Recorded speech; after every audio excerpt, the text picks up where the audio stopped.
Hello again, everybody. Welcome to episode 19 of the Fresh Catholic Bible Study Series, Gospel of Mark edition. Today, we will be doing the first half of chapter 15. Recall from the last episode, we said that chapter 14 we did in 2 episodes. Chapter 15 we'll do in 2 episodes. And then his final chapter, chapter 16, we'll do in a single episode. So we're looking at the first half of chapter 15, roughly the first 22 or 23 verses of the 47 verses in this chapter, and we'll take it up to, but not including, the crucifixion. And then next episode, we'll talk about the second half of chapter 15, where Mark records the crucifixion and the burial. So that's what's on tap for today. I'm Charles Merritt. We're in the studio of freshcatholic.com website. And we are looking at, like I said, roughly the first half, the first 22, 23 verses of Mark chapter 15.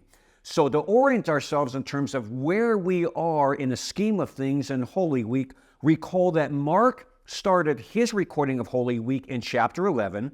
And basically chapters 11, 12, and 13 of his gospel cover Sunday through Wednesday of Holy Week. Chapter 14, which we completed last episode, that basically covers Holy Thursday, and chapter 15, which we'll treat this episode and next episode, chapter 15 covers Good Friday, and then his final chapter covers Easter Sunday. So that's kind of paralleling how Mark records Holy Week, chapter by chapter, and how it lines up with the days of Holy Week itself. So as we start chapter 15, we are now at daybreak, Good Friday morning. Now recall from our last episode, the second half of chapter 14, Jesus has been arrested in the Garden of Gethsemane, he's been arrested in the Garden of Gethsemane, and he's been taken through what are called 3 Jewish trials. Mark records only the second of those 3, but in fact, Jesus has gone through, at this point, 3 separate Jewish trials. The first one before the former high priest Annas, the second one, which is the one Mark records, in front of the current high priest Caiaphas and the entire Sanhedrin. And now, as we enter daybreak Friday morning, Good Friday morning, as I mentioned at the end of last episode, Caiaphas and the Sanhedrin are going to reconvene. Now remember, they just got the capital charge they were looking for, blasphemy, okay? But they have to reconvene as soon as daylight dawns on Friday morning, because under Jewish law, the Sanhedrin could only hear capital cases during the daylight hours. Well, they have just hung a charge of blasphemy on Jesus in the dead of Holy Thursday night. So technically, that was not an official meeting of the Sanhedrin. So they've got to reconvene at first daylight Friday morning to officially hang the charge of blasphemy on Jesus and formalize that charge under Jewish law. All right? That's where Mark picks up his chapter 15. So once Mark talks about the reconvening of the Sanhedrin at daybreak on Friday to officially and formally charge Jesus with blasphemy, then Mark moves into the 3 Roman trials. Now Mark, just like Mark only recorded one of the 3 Jewish trials, Mark only records one of the 3 Roman trials. Like I did with the Jewish trials, I'll let you know what those 3 were, and then we'll focus on the one Mark records, which happens to be the third of those 3. So again, it's daybreak Good Friday morning.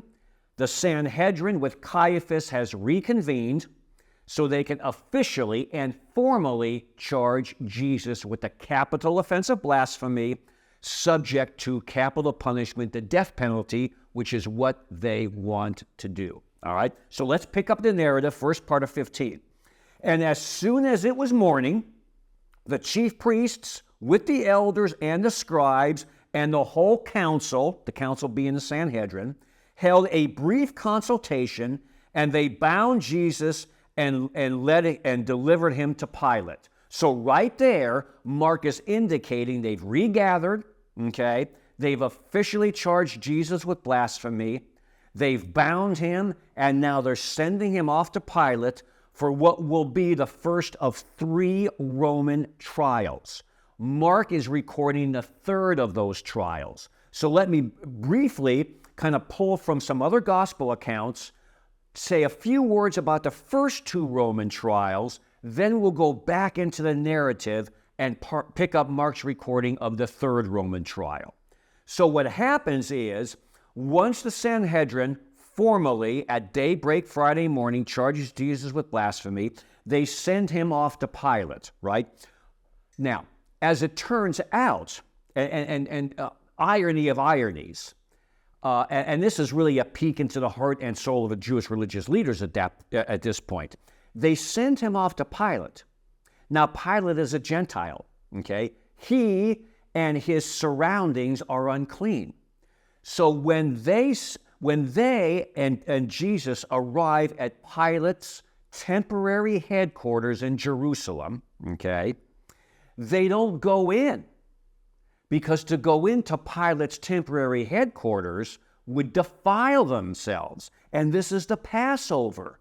And they want to remain ritually clean in order to celebrate the Passover. So the irony is, here they're so concerned about becoming ritually unclean that they don't enter Pilate's temporary headquarters, yet they're trying to get Jesus crucified. It's like, talk about a disconnect. So Pilate comes out to meet them. He has to come outside his private headquarters to meet them, right? And Pilate and Jesus have a give and take, right? And at a certain point in this give and take, again, we mentioned last episode, okay? We're under Roman law, right? Rome is the ruling country here, right? The Jewish people are under Roman oppression. They're subject to Roman law. And under Roman law, the first thing we have to determine is, if you're going to ask for a man to be tried and executed, you have to bring charges. So the first thing Pilate's going to ask these Jewish religious leaders in trial number 1, so to speak, is, what are the charges? And the Jewish religious leaders, after kind of hemming and hawing, finally say, well, he's been stirring up the people from Galilee all the way here. Now, Pilate hears the word Galilee, right? And he says to himself, well, wait a second, okay. These Jewish religious leaders are bringing this guy here, okay. They want me to authorize the death penalty and execution, all right? Now, one of the things we have to kind of keep in the background here is Pilate believes Jesus to be innocent, okay? And he's trying every which way to get out from underneath this entire situation. So when the Jewish religious leaders, at a certain point in this first encounter with Pilate, say that Jesus has been stirring up the people from Galilee all the way here, Jerusalem, Pilate hears Galilee and he thinks to himself, okay, here's my escape clause, okay? If Jesus if he's been stirring up people from Galilee down to here, okay, Herod is over Galilee. I'm going to send Jesus to Herod and let Herod deal with him. That way I can get out from underneath this entire situation. So that's Roman trial number 1, which Mark does not record. Pilate, in fact, then sends Jesus to Herod, right? And Roman trial number 2 is in front of Herod. And Herod has always had a certain fascination with Jesus. He's never met him personally up to this point, but he's obviously heard the stories, and he's always had kind of a fascination with him. So when Jesus arrives at Herod's doorstep, sent to him by Pilate, Herod says to himself, well, this is great. I'm going to use this opportunity to get Jesus to kind of put on a little bit of a show, to perform a miracle for me, right? Well, Jesus doesn't do that. And Herod gets kind of annoyed at Jesus for not performing a miracle. And Herod says, send this guy back to Pilate. So that's Roman trial number 2 in front of Herod, all right?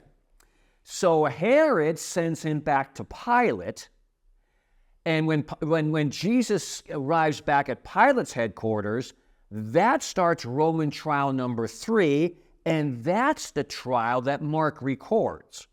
Now, to set the scene, okay, let's focus on Pilate.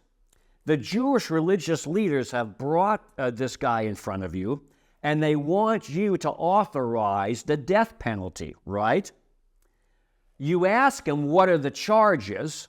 And the Jewish religious leaders say he's stirring up the people, right? From Galilee to here. Now, if you're Pilate, all right, you believe this guy to be innocent. So you want to get out from underneath this whole situation. So you see your opportunity to do so by sending Jesus to Herod and having Herod deal with him. And if you're Pilate, as soon as you see Jesus make his way to Herod, right? You figure, okay, I've washed my hands from this situation. I can go back and start my normal day. You're maybe patting yourself on the back for being so, so sly, right? Imagine your surprise when you look out the window of your temporary residence here in Jerusalem, and here comes Jesus with the religious leaders in tow, and they're coming back to you. Here it is. If you're Pilate, you think you've seen the last of Jesus. You've got out from underneath this situation, all right? And now the situation is coming right back at you. So that's the scene. That's where we are when Mark picks up the narrative at this point. So let's see how Mark records this, okay? Jesus has now come back from Herod. He's arrived back at Pilate's headquarters, and now Pilate has to deal with him again. So Pilate asks him, and this is where Mark picks up the narrative. And Pilate asked him, are you the king of the Jews? Now, we don't get this in Mark, but the reason Pilate is asking Jesus at this point, if he's the king of the Jews, remember, this is the third of 3 Roman trials. So at this point, Pilate asks him, are you the king of the Jews? And he asked him that because one of the things the Jewish religious leaders told Pilate, not recorded in Mark, but in other Gospels, is that this guy is setting himself up as a king. And he's going around and he's proclaiming his kingship. All right? Now, Pilate hears the Jewish religious leaders saying Jesus is setting himself up as king. Well, there's already a king, Caesar. So when the Jewish religious leaders say this guy's setting himself up as king, what the Jewish religious leaders are really saying is this guy is committing treason. He's committing sedition. And he's organizing an insurrection and a rebellion, all right? And that's something Pilate has to take seriously. A charge of blasphemy, Pilate, like we mentioned in the last episode, Pilate doesn't care about that. That's a Jewish offense under Jewish law. Pilate's a pagan. He's a Gentile, okay?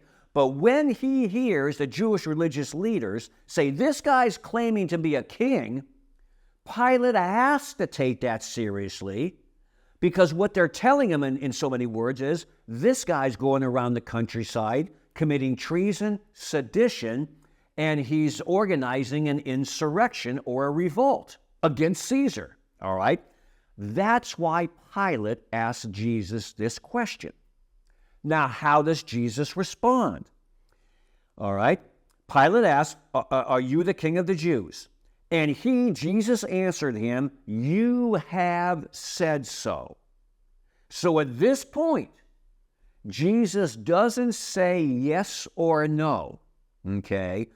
What Jesus is saying when he says, you have said so, is he's saying, well, that's what the Jewish religious leaders say. Pilate, what do you think? What do you say? Okay, they are making claims against me. Do you view those claims as being true or not? That's what's behind Jesus saying, you have said so, right? And at this point, Mark records that Jesus, as these accusations are being made against him, is remaining silent, is not putting up any defense. And Pilate is amazed at this, and he wonders why this is the case. Because if you're Pilate, all the times in the past an individual has been brought before you and charged with a capital offense, okay? That individual, if he's really innocent of the charges, is going to defend himself. He's going to say, I'm innocent. I didn't do these things. They got the wrong guy, right? They're going to be protesting their innocence. Jesus doesn't do that. He remains silent. And Pilate's thinking, this is like something I've never seen before. Why isn't this man defending himself? Why is he remaining silent to all these accusations being thrown at him? This is something Pilate's never experienced. And Pilate's amazed about it, and it puts him more, it unsettles him even more. Okay? Now, let's pick up the narrative. Okay? Now, at the feast, he used to release for them one prisoner whom they asked. Now, what is Mark getting to here? Well, the feast is the Passover. That's what they're celebrating. And as part of celebrating the Passover, Rome would acquiesce, and they would release a prisoner back to the Jews, because the Passover commemorated and celebrated the Exodus, where the Israelites were released from bondage and oppression to Egypt. So in part of commemorating and memorializing that, part of their Passover ritual was to have a prisoner released, okay? That's what Mark is talking about here. Now, Pilate, at this point, seizes upon this. He says, well, I tried to get rid of this Jesus situation once before, sending him to Herod. That didn't work. But now here's another escape clause. The Jewish people have me release a prisoner to them each Passover. Well, I'll release Jesus. That'll get me out from underneath condemning what Pilate feels is an innocent man. Okay? So, Pilate says, okay, I'm going to give them a choice they can't refuse. I'm going to say, okay, part of your ritual is releasing a prisoner. Here's your choice. A, I can either release Jesus, or I can release a prisoner I currently have in jail that ironically has tried to commit treason, has tried to commit sedition, did lead an insurrection and a revolt, and murdered somebody. Ironically, this prisoner that Pilate has in prison right now has done all the same things the Jewish religious leaders are claiming Jesus did. Who is this individual? We know his name. He's Barabbas, right? So Pilate puts two individuals in front of him and says, okay, you tell me which one you want me to release. Jesus or this insurrectionist, rebellious, murdering Barabbas? And of course, much to Pilate's amazement and chagrin and shock, they say, release Barabbas. Execute Jesus. Now, in Pilate's mind, keep in mind, he didn't bring out any prisoner to stand next to Jesus to give him a choice. He brought out the one prisoner they thought, no way in the heck are they going to want this guy released. This guy's a bad dude, right? So Pilate thinks, I've escaped. No way will they want Barabbas. They'll say, release Jesus, and I'm out from underneath this whole situation. To his shock, they say, give us Barabbas, release Barabbas, execute Jesus, all right? So escape clause number 2 doesn't work for Pilate. He's shocked. And in fact, he releases Barabbas to him, all right? Now, let me hit the pause button for a second. We know his name, Barabbas. But again, like we mentioned in previous podcasts, back then names meant something, right? And if we kind of parse out his name, the name Barabbas comes from 2 words, Bar-Abbas. Now, Bar means son of. Abbas comes from Abba, Father. So talk about another irony, okay? And we can file this under the category of Markan ironies, right? Barabbas, his name means son of the Father. Jesus is the Son of God. He's son of the Father, right? So you've got a kind of bogus son of the Father being released, and the real son of the Father being falsely accused and falsely executed, okay? So no coincidences. Barabbas' name, son of the Father. So Barabbas is released, right? And Pilate is so shocked that now he's a little flustered. And he says, okay, you wanted me to release Barabbas. I have. I got Jesus here. And then he asks them, well, what do you want me to do with Jesus? And that's when they yell the famous words, crucify him, crucify him. You know, in a courtroom in law, when you're going through law school, they say, never ask a question you don't already know the answer to. Well, Pilate, in them choosing Barabbas, is so shocked. Now he's temporarily off his game. He's flustered, right? And he asks a question that he doesn't know the answer to. He says, well, what do you want me to do with him? Okay? He basically gives the ball, he puts the ball in their court. And of course they say, okay, you want us to know what, you want us to tell you what to do with him? Crucify him, right? Now, let's go back into the narrative now, right? Now, at this point, okay, Pilate still believes Jesus is innocent of the charges. In fact, if you read the narrative, Mark points out the fact that at this point, Pilate is aware that they're handing over Jesus to him to be executed out of envy. He knows these charges are bogus, okay? He's tried to get out from underneath the situation a couple of times already, and now he realizes he can't do it, right? So now the question we have to ask ourselves is, what does Pilate do? Well, Mark tells us that he has Jesus scourged and eventually crucified to satisfy the crowds. So Pilate caves because he wants to satisfy the crowd. Now that begs the question that we got to ask. Why does Pilate scourge and execute a man he believes to be innocent? Because he wants to satisfy the Jewish religious leaders and the crowd. Well, if we go back and look at the backstory, okay, there was no love lost between Pilate and the Jewish people. Pilate couldn't stand the Jewish people. The Jewish people couldn't stand him, right?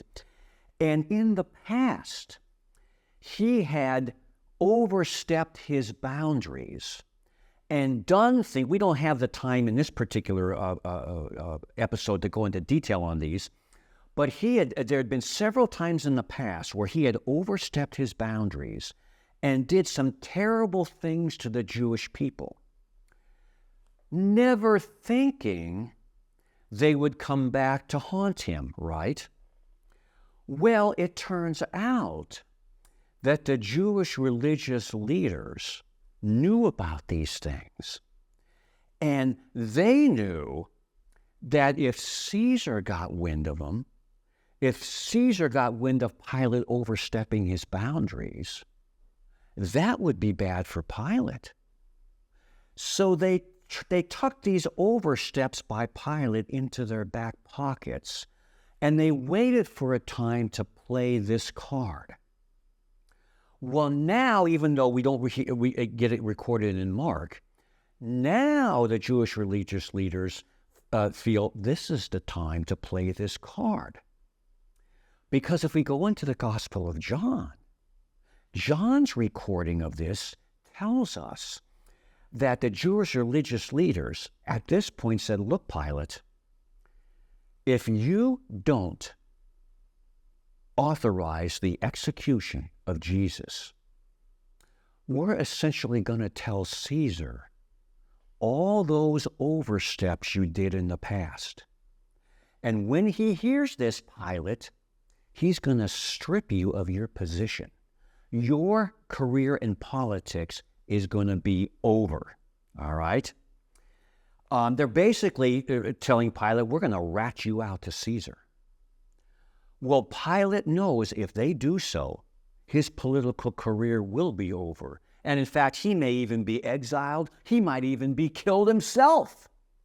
So to save his political hide, so to speak, Pilate figures, okay, I'm down to two choices. I think this guy's innocent. I've tried to get out from underneath this situation. I haven't been able to do it. And now the Jewish religious leaders have played their ultimate card. If you don't kill this guy, we're going to tell Caesar on you, and your career is going to be over. So now Pilate has a very clear choice between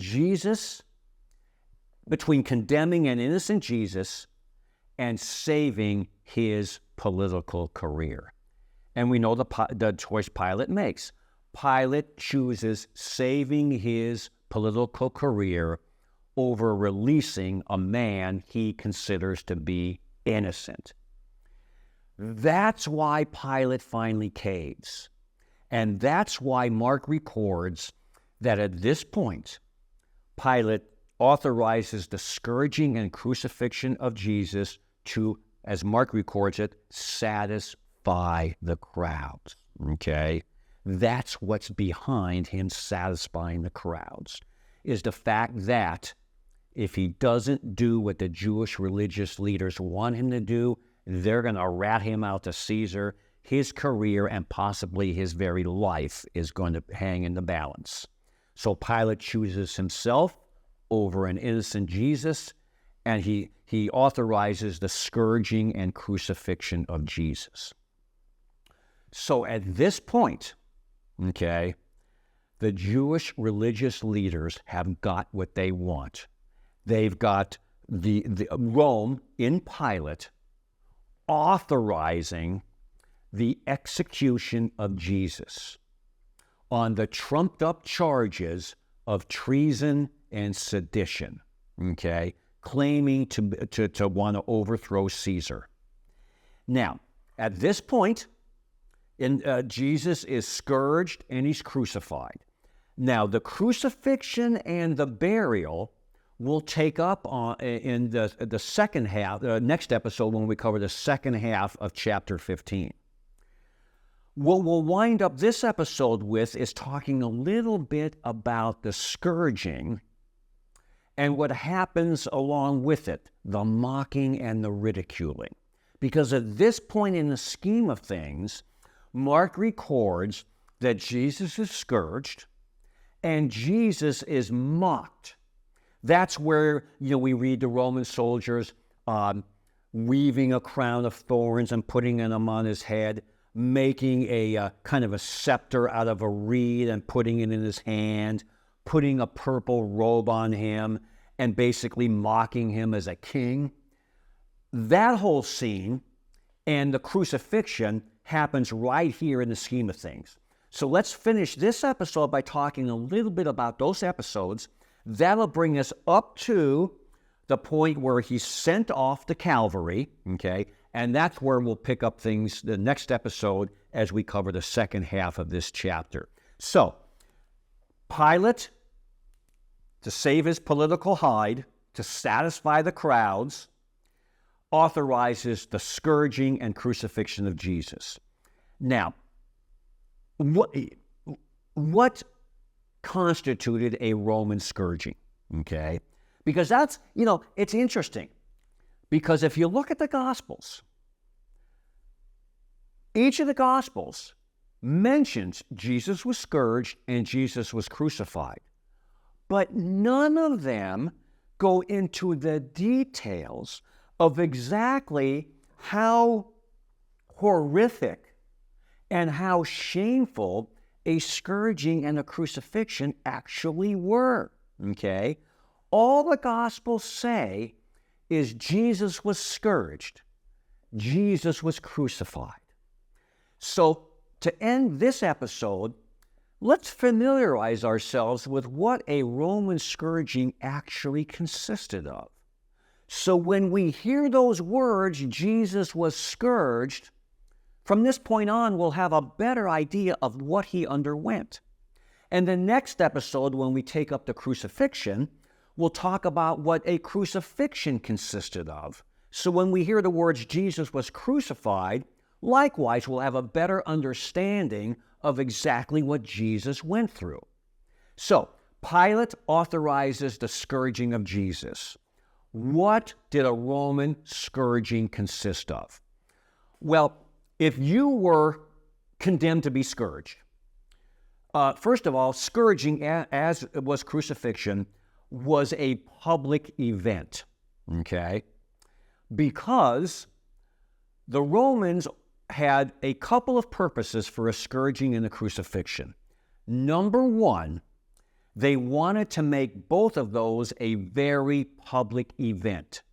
So when people witnessed them, okay, and witnessed how horrific and shameful they were, if they ever thought of committing any crime against Rome, they would think again. Because the message being sent by a public scourging and a public crucifixion is, look, for all you would-be criminals out there that are thinking of going against Rome, look at this scourging. Look at this crucifixion. That could be you. So I would think again. So it was a huge method of deterring and keeping what was called the Pax Romana, the peace of Rome, okay? So scourging was a very public event. It would be done kind of like in the town square, so to speak. And if you were being scourged, now put yourself in the place of a person being scourged. You would be led to this very public square, right? And there would be like a, kind of like a tree stump, okay, in height, all right? And it would have metal hooks on it, right? And you would be stripped of your clothes, part of the shaming aspect, all right? And you would be hooked to the two hooks on this kind of tree stump-like thing, right? And your back, your bare back would be exposed. Now, on either side of you would be two Roman soldiers, trained specifically to scourge. And they would have in their hands what's called a flagellum.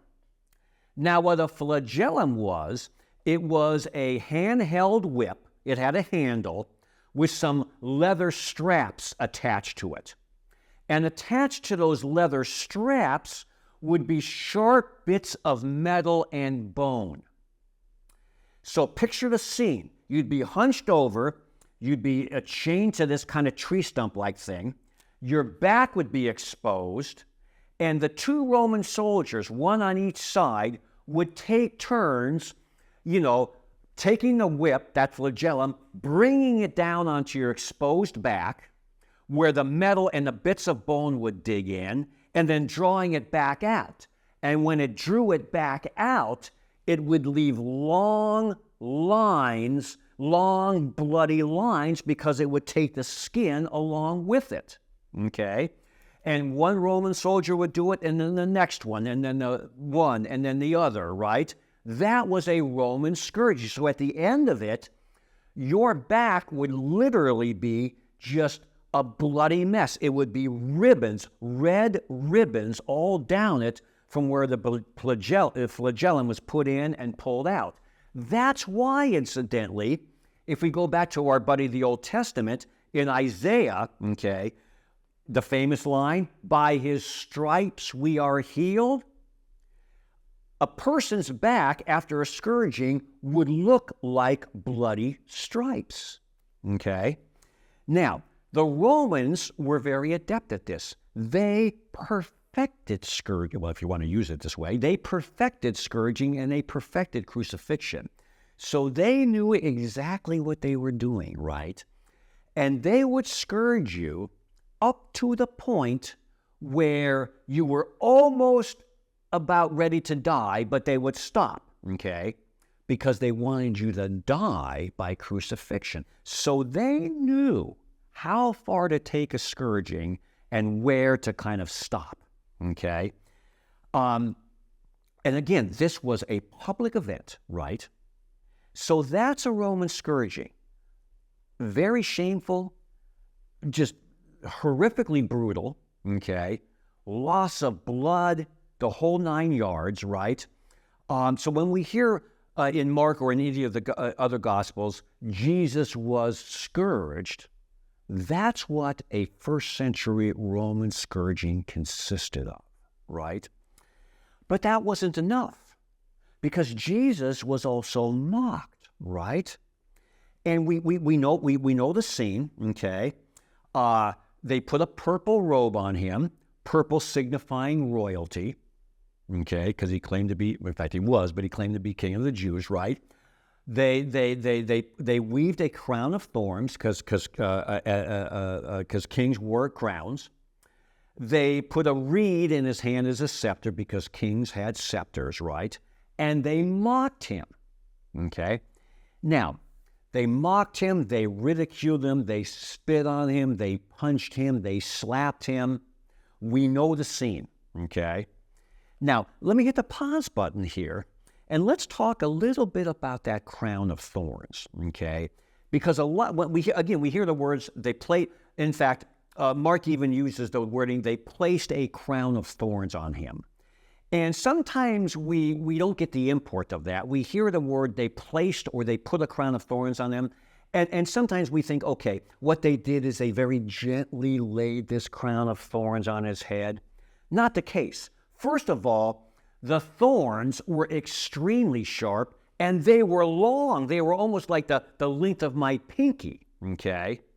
So when they weave this crown of thorns, we want to visualize it as long, very sharp thorns. And they didn't just gently place it on his head, they jammed it on his head so it wouldn't fall off. And then we're also told that they took the reed and beat him on that crown of thorns, further jamming it into his head, okay? Interestingly enough, okay, and if we go back to our buddy the Old Testament, okay, one of the events in the Old Testament that prefigured the crucifixion, and we know it, was when Abraham took his son Isaac up to the mountain because God said to sacrifice him, right? And Abraham does as God says. He's got Isaac. He's got him on this altar. He's up on the mountain. He's ready to plunge the knife in, and that's when an angel of God says, "Stop! You've shown us your face. Don't do anything to harm the boy." Right? So Isaac is not sacrificed, but they've got to find an animal to sacrifice. And if we read in the Old Testament, we read this passage in the Old Testament, Abraham finds a ram caught in the thicket by its horns, and he uses that as the sacrifice. A ram caught in a thicket by its horns. Jesus has a crown of thorns taken from a thicket, put on his head. Interesting. Okay? So, that's a scourging, and that's the backstory behind the scourging, and that's a little backstory about the mocking and the ridiculing and the reed and the crown of thorns, okay? And the purple robe signifying royalty or authority. Now, at this point, they send him on his way to be crucified, okay? They send him to Calvary along what's called the Via Dolorosa, right? The road of sorrows, okay? And what would happen is, again, keep in mind, everything is specifically as public as it can be. So when they put the cross on Jesus and lead him through the streets to Calvary, okay, they are leading him along very public streets. Again, so the most amount of people can see this. And it was kind of like you might even say, you use the comparison, kind of like a funeral procession in a way, because what would happen is you would have the condemned person, in this case Jesus, but you would have the condemned person carrying his cross to the crucifixion site, and he would be surrounded by 4 Roman soldiers. There would be one in the front, and he would be carrying a placard that would indicate the crime this guy was accused of. Now, if we fast forward to the crucifixion scene, and if we look at any crucifix in the Catholic Church, there's always a placard at the top of Jesus' cross, all right? What did that placard say? Where did it come from? Well, that was the placard that front Roman soldier would carry, indicating the name of the person and the crime he was accused of. And in point of fact, Jesus' placard said, "Jesus of Nazareth, King of the Jews," who he was and what he claimed to be. So you'd have the Roman soldier in front carrying the placard that would eventually be affixed to the cross, okay? You'd have a Roman soldier on either side, and then you'd have a Roman soldier in the back. So the condemned man would be kind of enclosed by these 4 Roman soldiers, and they'd go through very public streets to the place of crucifixion, okay? Now, and this is where we'll stop at this episode, because we'll stop short of them actually reaching Calvary. We also know that at a certain point, an individual is coming in from the fields, all right? And as Mark records it, this individual is compelled to help carry the cross. Now, we know who this individual is, right? He's Simon of Cyrene, all right? So we know that at this point, at some point on the way to the cross, Simon's coming in from the fields, right? And he helps Jesus carry the cross, all right? One of the things that sometimes gets overlooked, okay, is, and this is not to downplay Simon's role at all, but sometimes we get the idea that Simon coming in from the field, he sees this guy who's been scourged already. He's a bloody mess, okay? He's going to fall 3 times, even on the way to his crucifixion site. He's carrying a heavy cross, And here comes Simon, and he volunteers to help carry Jesus' cross. In point of fact, Simon doesn't volunteer, okay? Mark indicates that. It says Simon was compelled to help carry the cross. And Mark is quite right, because at that point in time, there was something called conscription.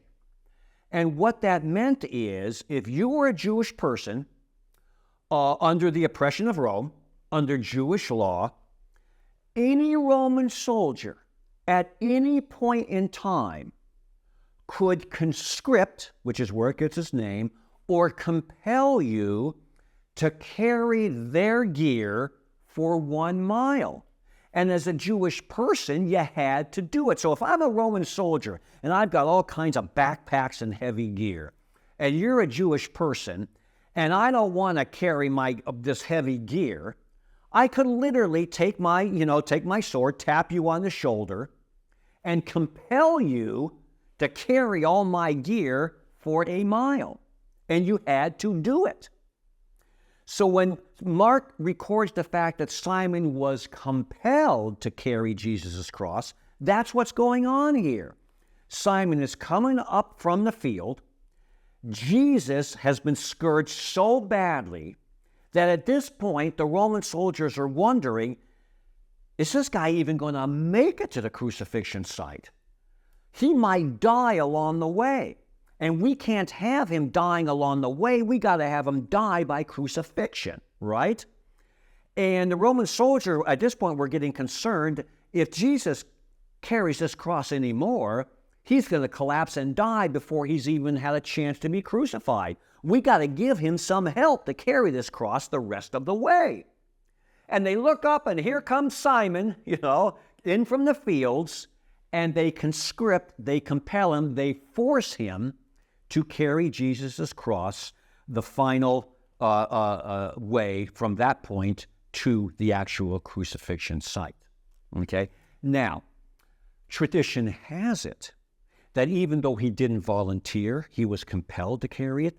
Tradition has it that he and his 2 sons, which Mark records, Rufus and Alexander, because of the whole experience Simon had helping Jesus carry his cross to the crucifixion site, tradition holds that he and his 2 sons were converted to Christianity. Okay? So even though Simon didn't volunteer, he was compelled, nevertheless, God drawing straight with crooked lines, as we say, it was the incident which enabled Simon and his 2 sons, Rufus and Alexander, as tradition has it, to convert to Christianity, okay? So at this point, with Simon's help, Jesus now reaches the crucifixion site, Calvary, okay? Now, let me set the scene. I'm looking at my monitor. It's 48 minutes. I like to bring this in at around 50. So let me just take the few remaining minutes I have in this episode to set the scene that will pick up next episode when we finish off chapter 15 and consider the crucifixion itself and the burial. They now reach the crucifixion site, Calvary, okay? Calvary is a hill. Again, it's a hill because all the passers-by, and we read about them, because Calvary's a hill, the cross is high enough for the most amount of people to see. So everything about a scourging and a crucifixion was meant to be as shameful and as horrific and as public as possible to be the ultimate deterrent to keep the Pax Romana, to keep the peace of Rome, okay? They didn't fool around. They didn't mess around, okay? And remember, this was before the Bill of Rights, as we said last episode, so no cruel and unusual punishment. That wasn't even a factor back then. Punishment was cruel and was unusual because it was meant as the ultimate deterrent, all right? So they get to Calvary. Calvary is a hill. It's a hill on a mountain. The mountain it's a hill on is Mount Moriah. Mount Moriah is the same mountain Abraham brought Isaac to be sacrificed. Interesting, okay? No coincidences. The Old Testament leads into, prefigures, foreshadows the new, okay? Now, Calvary, all right, from Calvaria, which means skull. So in some Gospels, they even indicate they brought Jesus to the place of the skull. It's also called Golgotha or Golgotha, depending on how you pronounce it, okay? But Calvary from Calvaria, meaning skull, it was called the place of the skull. Now, why was it called the place of the skull? A little backstory here, okay? Tradition has two reasons. Number one is if you looked at it from a distance, it kind of was configured like a skull. The hill, it had kind of two eyes and a nose. That was one reasoning. The other reasoning was that because this was where the crucifixions occurred, that the skulls of the crucified people, this place would be littered with their skulls, and hence the place of the skull.